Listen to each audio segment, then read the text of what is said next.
These people should be getting the same treatment as any citizen.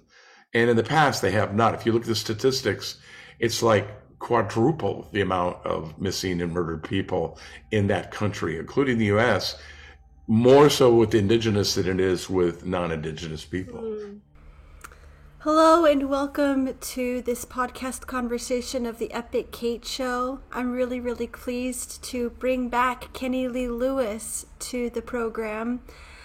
This is a bit heavier of subject matter, but I really wanted to learn about it and get his perspectives about this thing. So, backing up, I will put on the screen now the post that he made on Facebook that made me want to reach out to him to invite him to talk more about this. So, here we go. This was a great honor for me last evening to be able to perform inside the Acoustic Circle with First Nations tribal members and musicians in this lovely grove at Art Park in Lewiston, New York, right on the Niagara River. The event was created to bring awareness to the serious problem of high violent crimes on murdered and missing Indigenous women, girls, and Two-Spirit people inside Indian country, otherwise known as MMIW. The lopsided statistics are staggering in both Canada and in the US. The material selected was sensitive lyrically to fit the nature of the subject, and Native performers sang traditional chants going back thousands of years. On the positive side, 2 FBI agents were in attendance on their own free time and committed to requesting more changes in their department to make some of these unsolved cases get the same attention and resolve as non-Native cases of disappearance and worse. So this 13 Red Dress event is getting legs and response. Thanks to my dear friend Michelle Elise Burnett for organizing this meaningful and necessary cause. Hello, thank you so much for coming back on my show, Mr. Kenny Lee Lewis. First off, I just love to jump straight into the fact that you said that you were honored to be a part of this acoustic circle with First Nations tribal members and musicians. So can you tell more about this event and how you got into it? I've been on a journey for quite a few years. I might have mentioned in my last interview with you that I have some Native American roots in my family, specifically Six Nations Iroquois, Haudenosaunee, Mohawk, and basically got in touch with the Six Nations Reservation up in Canada, up in Ottawa, probably around, I want to say 10, 12 years ago, something like that. And began my journey in looking at my roots and meeting people up there, whatnot. And also, as you know, I have a cabin up in Montana, and I'm in association with the Kootenai, Salish, and Flathead reservations up there at their reservation, because sometimes I play on their reservation and do benefits and cause projects. There's a gentleman up there by the name of Randy Newman who's involved with the tribe in that particular reservation up in Polson, Montana. And he wanted to introduce me to a lady that he'd heard playing at the casino there. Her name is Linda McKenzie, who's part Cherokee. She lives in Nashville most of the time, but she does have a place up in Red Lodge in Montana. And while she was in Polson, she met a woman named Genevieve Hewitt, and she is Salish. And she and Linda wrote a song about this event that we'll be talking about today, and also this issue, which has been going on for quite a few decades, if not centuries, in North America, where Native American women and girls and Two-Spirit people and even men are, abducted, and sometimes they're missing for months, sometimes they're missing for years, sometimes they never come back. Sometimes they find them murdered in different locations throughout North America. And unfortunately, law enforcement and, authorities in politics and stuff are not paying much attention to the indigenous problem of those people missing. They'll spend a lot of time and effort on other non-indigenous people, but the indigenous cases And I know it involves sovereignty on their reserves and reservations, because a lot of times they just want their law enforcement to take care of it, but they're not equipped to do international investigations and man hours and force. They hardly have enough budget and people on the force anyway, just to keep the peace there from day to day in real time. So to solve a cold case is really a lot of time, effort, and money, and it's not being done. So this event of MMIW is what inspired Linda and Jen to write this song called "Missing." And if you go on YouTube, you can find it. It's just called "Missing," and the artist is Linda McKenzie. That's McKenzie. McKenzie with one, no A, just McKenzie. And she sent me this song. It was just an acoustic guitar and her voice, and sent it over the internet. And I put it into my Pro Tools Studio software, and I produced a track on it. I played all the instruments on it, including native flute, and came up with this really cool kind of pop rock version of the song, which she just loved and went farther with it and got on some video software and made a video. And the video was quite remarkable for someone who didn't have much experience with video production. And that got nominated for a NAMI, which is the Native American Music Awards, as a video in of all fields, the country category. I don't know why she put it in there, but that's where it's being nominated and might get an award in November when they have the Native American Music Awards. So that is the inspiration that happened, is that video went on YouTube. A friend of mine who's involved with the Six Nations and also the Métis Tribal Council up in Canada and First Nations, her name is Michelle Elise Burnett. And she comes from a long line of broadcasters or radio personalities and people in the entertainment industry. So she's involved in community projects up there. And she was doing a live stream for Celebrations of the Nations last year, which is something they do every year. But COVID has really kept it from being a really large live event for the last couple of years. And so they streamed it. And so when she streamed it, and of course, they do donations and take, they take donations while they're doing this. She wanted to know if she could play the video. And so Linda gave her permission. They played the video. It was really well received up in First Nations Tribal Council. Everywhere went nuts. They loved it. Then she got the idea of, for this year, doing a live event at Art Park, Lewiston, which is upstate New York, near Buffalo, New York, and doing a live event presentation installment, and it's called 13 Dresses, and it's still going. In fact, she just did this last week in St. Catharines up there at a Performing Arts Center indoors. But this was an outdoor event we did, and she wanted to have a live musical part of the event called the Acoustic Circle. And that's when I was invited to do that, because the song inspired her to really, really get this whole 13 Dresses thing going. So that's where the inspiration came from, and that's what started getting this event going. And that brings you up to date to your question. Wow. So this song that she sent you spiraled, just snowballed into this whole event. Yeah, I mean, the inspiration. I mean, then from there, she got her own idea of getting with the families of people that would be willing to come forward. Because a lot of people don't even want to talk about, their missing or murdered person in their family, because it hurts them. It's very hurtful. They would rather just, in the Native American culture, a lot of times it's disrespectful to talk about the dead. So a lot of times they just kind of let it go and they just internalize it.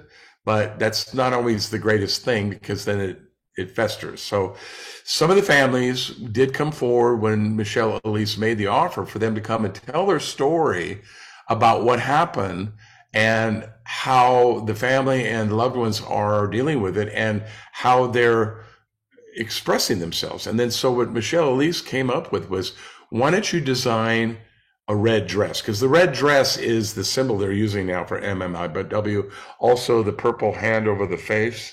I don't know if you've seen that online, but there's a hand that goes over the face. And the reason why they're doing this is they're trying to show that nobody's talking about this. It's a really big problem. The handprint is red or purple, and it obviously there's something wrong here, but nobody's talking. and nobody's doing anything about it. So that's why the logo is this. So the red dress, the family designed themselves. They adorned it with their own feathers and offerings, and sacred tobacco, and just little pouches and things like this, that would make people feel like they were communicating, because a lot of times these bodies are never found. And in the Native American world and Native First Nations world of Canada, they want a proper transition of the spirit to go into the afterlife as a whole being. And a lot of times when this violence occurs, it's disrupted, and it's very, very upsetting. So the song, the circles, and the songs and the lyrics that we were going to sing for this thing had to be carefully chosen, because we had to pick stuff that was not too sing-songy or too corny, or no love songs, no silliness, no blues riffing. I mean, no America's Got Talent meets The Voice. None of that. We were trying to conjure these spirits to come into this beautiful green glen called the Emerald Glen. It was in this beautiful park next to the Niagara River, and have families and friends there. And then so each family narrated their story onto recording. And then that story was produced with Native American music in the background, and First Nations music in the background, and put into an app. So when these 13 dresses were hung throughout all these trees, throughout this walkway you would go along, when you would get to a particular dress, it would have a little description of the people, the person that was missing, whoever it was. Some of them were little girls, and so you would put the app on and you put your earbuds in, and it would play the family telling the story of that particular person with that dress. So what it was is the dresses themselves were speaking from beyond the grave, or beyond missing, or whatever, and so that's what her concept was. And 13 families came forward, 13 dresses were made, 13 went up, and people were invited to come. And it's not a really super popular issue to talk about, trying to get people to come and get awareness of this thing. So the music part of it was a little bit of a hook to see if people want to be entertained. But then how do you entertain on a subject matter like this? So it was something that we really had to think a lot about. And so this event now is getting legs, and the news took off on it. And this is up in Canada, of course, and it's just really going gangbusters. And it's something that hopefully will travel across all the provinces and influence people to speak to politicians or to vote for politicians that have a heart and an awareness about this issue. Is that equal man hours, equal money, equal investigation should be put into the same. These people should be getting the same treatment as any citizen. And in the past, they have not. If you look at the statistics, it's like quadruple the amount of missing and murdered people in that country, including the U.S., more so with Indigenous than it is with non-Indigenous people. That's what this was all about. Yeah, I've had an Indigenous man on my channel before, Mark Charles. He's an author of a book called Unsettling Truths: The Ongoing Dehumanizing Legacy of the Doctrine of Discovery. And yeah, our Declaration of Independence, the Indigenous people, Black people, they were like a third of a person, I believe, as much as what they counted for. So anyway, that brought me to this point with this 13 dresses and this acoustic circle that happened last week. And it was just such an incredible, moving experience to see these people come. Many people were brought to tears, but other people had joy, especially when we're doing the music, because the music, we picked lyrics that were uplifting without being campy or cutesy or sing-songy. It was something that we were dedicated to trying to help conjure the spirits, the lost spirits, and bring them back home and put them in place where they were supposed to be in the universe. Because that's where they need to be, because it's one thing to be missing and murdered. It's another thing to be completely disconnected with your proper transition into the afterlife and to this other dimension. So that's very important to me. Yeah. So what does this transition look like? Like, what is the afterlife like in according to their culture? Well, it's no different than the Christian concept that we get to be in the throne room, to be with our the other loved ones that are in our family, and then just a collective consciousness of everybody, and of course they do have. They don't really talk about hell so much. They just talk about how when you cross over into what they, of course, the white man just call it the happy hunting grounds or whatever, that's what we always used to hear in the old Western movies. But that's kind of what it is. You kind of go to this other place where all the things that you enjoyed in life, fishing, hunting, gathering food, dancing, singing, having the party, tribal ceremonies that would go on for days, powwow, all that stuff you get to do on an ongoing basis, in a really positive light, and you don't have to worry anymore about warfare. You don't have to worry about killing your brother. You don't have to worry about, mismanaging the forest and, polluting and, I mean, all that stuff is not in that realm, So a happy transition, but you do have to enter whole, and you do have to enter, when I say whole, I don't necessarily mean your body's not going to ascend or anything, and it's just that all your parts of who you are all travel together molecularly into the ground to take care of the insects and the birds and the fish, and I mean everything that your body becomes as you become back into a molecular structure into the universe.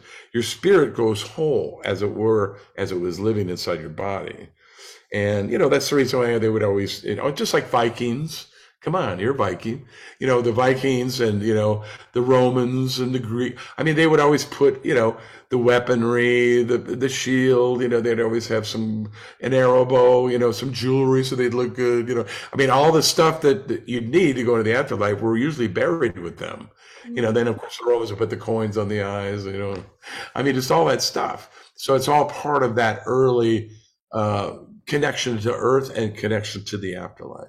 So I'm still learning about it. I just, I've learned how to do the pipe. I've learned how to do, the smudge and purification and praying in the 6 directions, which of course are north, west, east, south, and then above and below, those are the 6, and, I had a teacher. He was Mohawk. He was related to Joseph Brent, that I met through Tim, but he lived in Michigan. So he hung out with the Potawatomi nation. And that's how he taught me, was in the Potawatomi tradition. So he made his transition about four years ago, I think it was. And that was a heavy thing. He got cancer, and Diane and I went to go visit with him, and we spent a lot of really good quality time with him before he made his transition. But he wasn't afraid. He knew exactly where he was going and where, I mean, it was great. I mean, I learned so much from being with somebody who was preparing for death in a Native American mindset, rather than some person hooked up to tubes in a hospital going, oh my God, what's going to happen next? And they're fearful with lousy food, and, nurses that are overworked, and doctors that come in for about 2 minutes and they're gone. It's like, that's a whole other thing that our Western culture deals with when we're preparing for our death. The Native American thing is a whole other thing. It's a celebration, and it's a positive.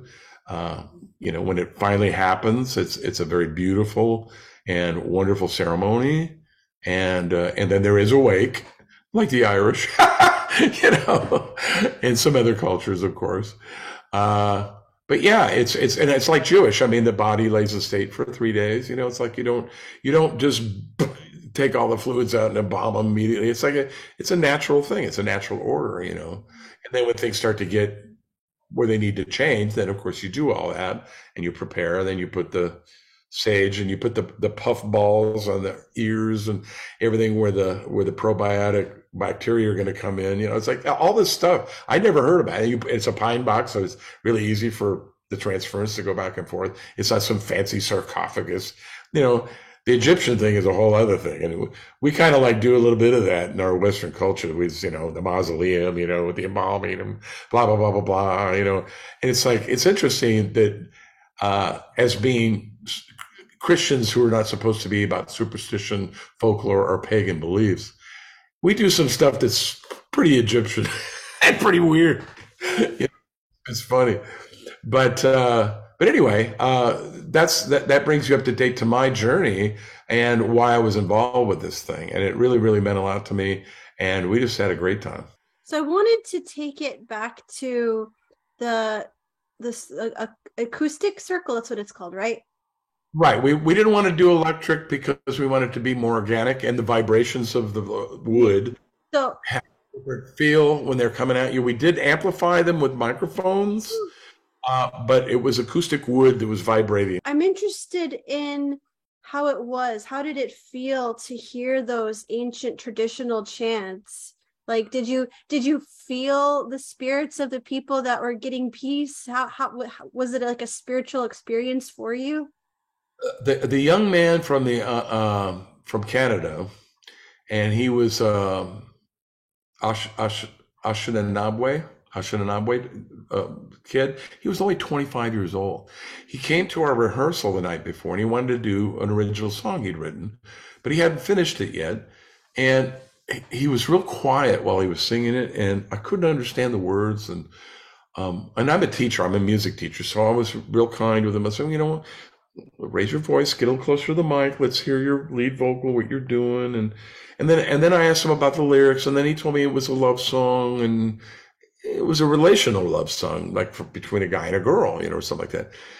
And I just didn't feel that it was appropriate, but I didn't say anything. I kind of turned it over to Michelle, who was kind of in charge of the whole thing, because this was her thing. And she looked at me and she said to him, you know what, I'm thinking maybe, well, why don't you just do your native stuff? Because that's really what your strong suit is. And, I'm thinking, well, he's going to sing a native song now, and he's going to be this little quiet little kid singing this native song. And he goes, okay, I'll do it. She goes, just so everybody can kind of hear what you're doing, because we were going to play along with him, because he does a drum, and the drum is traditional. It has a tone, which is a monocular one tone, and you sing your pitch melody against that tone. So the drum is tuned to one note. That one note is what you sing against. So you don't want to cloud it up with other instruments. So he kind of gives me a little wink, goes, this is really what I do. And I went, okay. And he gets up there. Oh my God. He was unbelievable. He was really loud, and he was really in tune, and he was really unbelievable. And just that, as an entertainer in the entertainment business, I just was like, oh my God. I mean, he just was like, it was like the difference between, getting on a little ukulele and go plunk, plunk, plunk, dee, dee, dee, dee, and then getting up there and doing a Jimi Hendrix solo, Star Spangled Banner. That was like the difference between his two personalities in this expression world. So when he started doing that, and then he has a girlfriend who is Cayuga. She was wonderful too. Her tone was amazing. She was harmonizing beautifully with him. Perfect intonation, all the words. They sang some in native tongue, and they sang some in English, just to give you an idea of what the song was about. It was unbelievable. I mean, it's like I was humbled as an entertainer and as a musician just to look at this and go like, that is so unbelievable, because I don't have any tradition like that in my musical background. I don't have a folk thing or an ancient Welsh melody or a Scottish melody that I know inside out, right? Singing in the Welsh dialect or in Gaelic, or, because, I'm Lewis, I'm a Llewellyn, I'm from a Celtic background, and it's like, I don't even have that. I don't know any of those songs. That's way back in the past, but nobody in my family line kept that going. So we lost it, Here's a bunch of folks that are in tune with where they're at, where they've been for thousands of years, and they're not letting it go. And they're going to use that power and that language and that melody and that vibration of the drum to conjure and to bring everybody in the area into that spirit, that realm of inviting the spirits in, so they could all cohabitate together in this one plane and agree together that certain things should be a certain way in the center of the universe. And was just amazing to me. And it was very humbling. I mean, I just felt like I got to get into this. I got to find out more about my roots. I got to find out more about my Mohawk roots. I got to learn more about the language. I learned a little Mohawk a few years ago. I have some CDs in the back, and I was studying it, and I let it go. Life gets in the way, and I'm going, yeah, I got other things to do. I should really, really learn to do this. If anything, just for my own self-respect and well-being internally of who I am and why I am. And they do the same thing with the the Welsh language. You know, I mean, I know the thank you is diolch. I learned that when I was over there, which is funny because when I say wakantanka, I put the glottal on kan because that's the way I was taught. They said, yeah, when you say wakantanka, you got to go wakantanka. That's how you say it. And then Welsh language, thank you is diolch. You got to put the glottal on it. Yeah. And I'm sure in Swedish, original Swedish, you probably have some glottals. You probably have a couple of things in your dialect that you get like a little, like Germanic, but different, you know, because you're Scandinavian, of course. Yeah. Did you ever learn Swedish? I do speak Swedish, maybe at like say 60-70%. Okay, well that's great. That's Yeah. great. Yeah. See, it's important. It's important. I live here, so I should be able to communicate. And your child that's in your womb right now is going to know who he or she is Oh, too. absolutely. I mean, my husband's Swedish, I'm American. The kids are completely bilingual, no problem.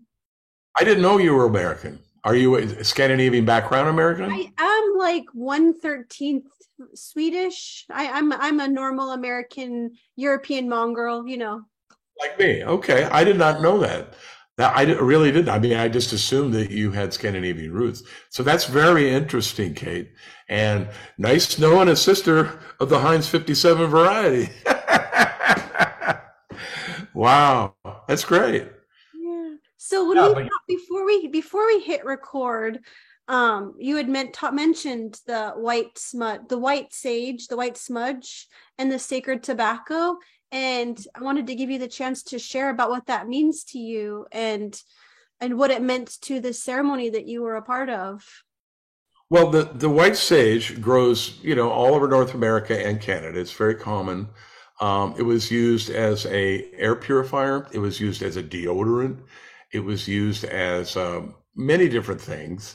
But it came about in the culture in the same way incense in the Mideast and the copal in the Catholic Church, when they burn the incense, that's copal. That's a resin that has a really interesting smell.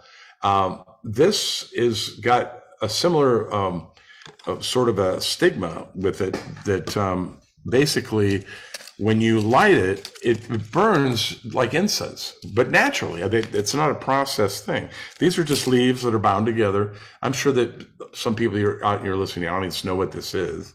They've seen it before. A lot of times when you buy a new house, you know, in modern, you know, a new age culture, basically they'll do this. You know, you just basically light it. I'll get this out of the way here. There we go. You just light it, and once it starts burning, it's just like incense. It just keeps going.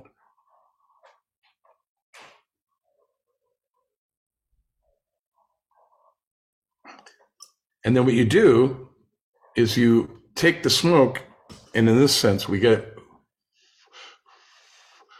got a great smell. And so what you do is you take it and you want to cover your entire body to cleanse yourself before you get into prayer or any kind of a ceremony where you want to be pure, because it is sort of a purifier. I don't know how scientifically how it would be that, but basically you get the smoke going, and then with both hands, you just take it and you just kind of like, if you've seen this in some of the movies, I'm sure, like in Dancing with the Wolves before they go into battle, or when they go into a ceremony, or, you know, getting married or anything like that. So in this sense right now, since we got this going, basically I'm sending this your way as well and my way. And basically what I'm doing is I'm just asking, you know, the spirit world and the ancestors of the people that are related to these people that are missing and murdered to help them find their spirits back in place with their families, back in place where their body is spiritually whole, not necessarily physically so much, but it would be nice to have the remains retained and returned to the reservations of the family and whatnot. But we can't always count on that. So what we were doing in our ceremony was to basically ask the spirit world to help them find their way back home from wherever they are out there lost. you know. So not only for their proper transition, but for the families to also be able to finally put their loved ones at rest for all time and then not talk about it so much, you know. The reason why people don't want to talk about MMIW is because it's a difficult subject, not only for the people that are affected by it, but people that haven't experienced this. You know, it's a negative thought, you know, to think that one of your loved ones would be taken and, you know, possibly murdered or just enslaved. Who knows?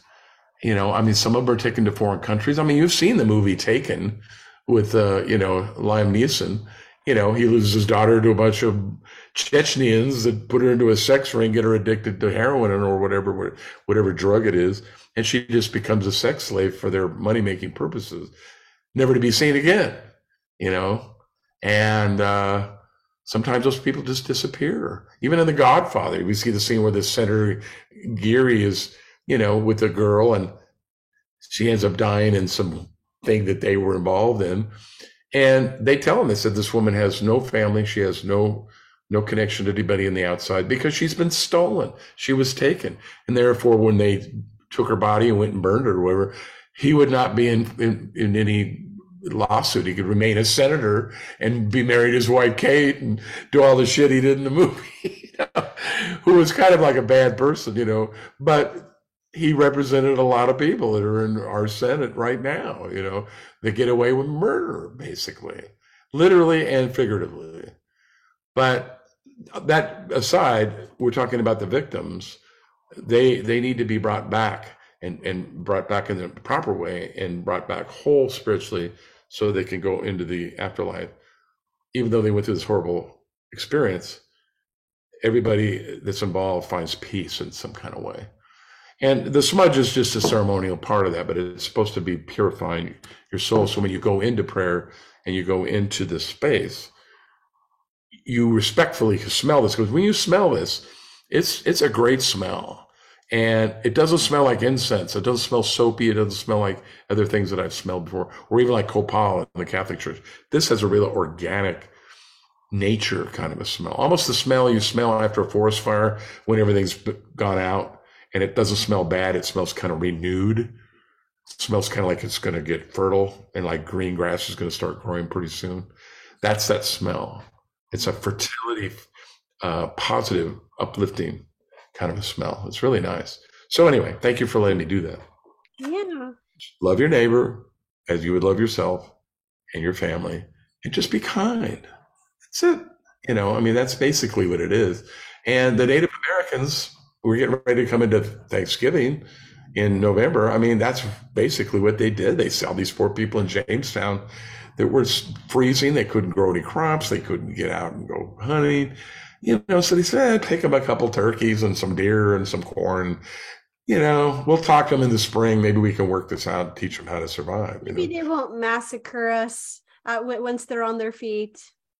Well, what happened was, and as history showed, they just couldn't behave. They started stealing food from their food caches. They started shooting at them. They started, you know, I mean, they were just not secure enough in their own being to be able to just share. It was impossible for the Western mindset to share, you know. And like I said earlier, King George already had Great Britain.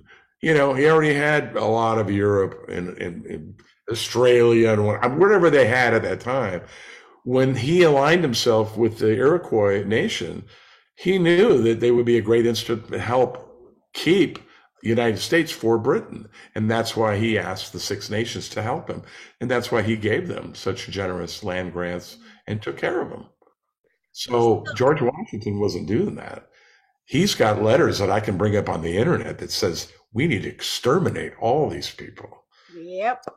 Washington. American heroes. You know? Was there anything else that before we close this up, was there anything else that you wanted to say about this amazing ceremony and about Linda McKenzie? No, sorry. About Michelle Elise Burnett and her vision for it? Yeah, she basically, she's you know, her mother and father were heavily involved in the um, First Nations peoples. They had that in their blood. They had position of power. They had radio. They used that as a bully pulpit to bring these issues to the forefront, even going back into the 1950s. So she was a perfect person in that position, along with Tim Johnson, who introduced me, who also is in a great position there in the community. Both of them together are just really strong voices in Canada that tell us in America how to do it right. And as an American and as a person with Native, ancestry, I want our politicians in our country to pay attention to this and to really, really get more into this. Bernie Sanders, I was a Berner, as you might know. He was really into doing all this stuff, and that was part of the thing he ran on with his platform. Apparently, it wasn't important enough to get him the primary, but other people are starting to embrace our Indigenous people and start. And in Australia, they've done it with Aborigines, and of course the Maori in New Zealand. All those nations now are really becoming more and more rare. And right now in Canada, I really see a renaissance of that embrace. And I'm hoping that the U.S. will follow in that example. Yeah. Well, thank you so much again for being here and taking this time. I just want to give you a hug. And anyone else here watching this, I want to give you a hug. And thank you for taking the time to listen to all this and I encourage you to Google this, Google these people, learn more about this. That's what I want to do and get more informed so that we can know how to love better and make the world a better place. Yep. And then in Mohawk, we say Niwe, which is NIA : WEN or WEH if you're Cayuga or something else, but it's Niwe is the way we say it. That's thank you. And in Welsh, it's Diolch. I already said that earlier. But yeah, Niwe, for me, the opportunity to be able to share this with your people. Hopefully, if they want to get in touch with me, they can go to kennyleelewis.com. I have a info thing there. They can send me an email. We can start a conversation. They can get on my mailing list. They can find out more about, my books and my music and my touring with the Steve Miller Band and all that stuff. But today, I think it was really nice just to concentrate on this issue and how important it is for us to really have an awareness that goes beyond just, that was then, and I didn't have anything to do with that, so I'm all over that. I don't want to hear about it. La la la. That's what happens. People just don't want to hear about it. So I'm glad you gave me a format today to be able to express that, and I really appreciate it, Kate. You're welcome. In the other part of this conversation, Kenny shares more about discovering his Native American roots and more about his thoughts on spirituality. I think it's so interesting to hear how people land where they are and be exposed to more ways of thinking, so I'll be excited to share that too. Thank you so much for listening. Bye.